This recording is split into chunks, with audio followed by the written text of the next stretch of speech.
Here with Cesar Rufino, your first outdoor meet of the year. Probably not too bad of weather for you guys, a little bit windy, but I know the distance runners like a little bit colder. Yeah, I mean it was pretty windy last year. It was pretty hot at this meet, and then 2 years ago it was blistering cold. So you never really know what to expect in your first outdoor meet. But it was nice to have the sun out a bit, but it was really windy on that straightaway.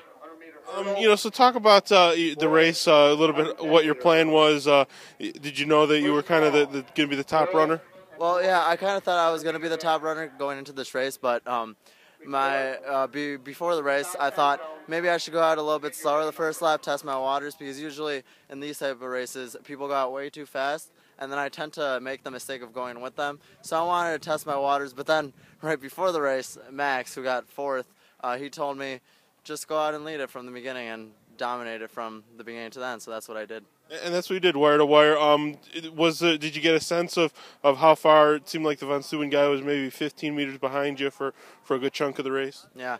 I mean, I really didn't know what to expect because I did go out pretty hard, and the guys followed me through the 800 and some through the mile. But then after that, I just kept strong and then kept going. I really underestimated the Von guys and the Taft guys. I really didn't think they would be that close to me, but nevertheless, I tried to do the best that I could.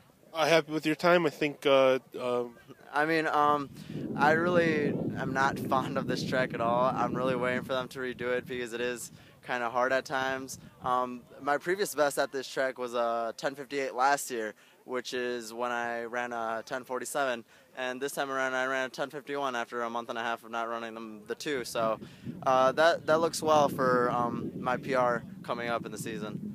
Talk about you kind of look like you're in the best shape you've ever been in. Do you feel like you're ready for a big season? Oh yeah, I feel great.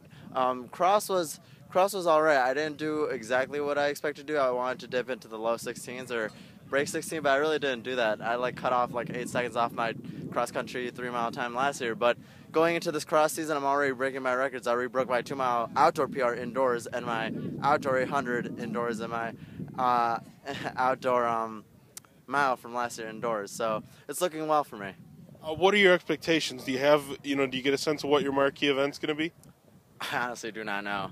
I mean, it's nice to have that diversity, though. You can go anywhere from the 8 to the 2. It is, because we're not sure what we're going to focus on when it comes down to the state meet coming up in May. Adrian, which has been a splendid surprise in the 2, he looks like he's ready to take that event by storm. I was supposed to be the marquee guy in that event, but it's great to have another guy that I can keep up with, but I really don't know. It'll be I'm guessing between the 4x8 and the 2. It's kind of hard because they're both right after each other, so we'll see what happens when it comes down to the statement in May. All right, thank you very much.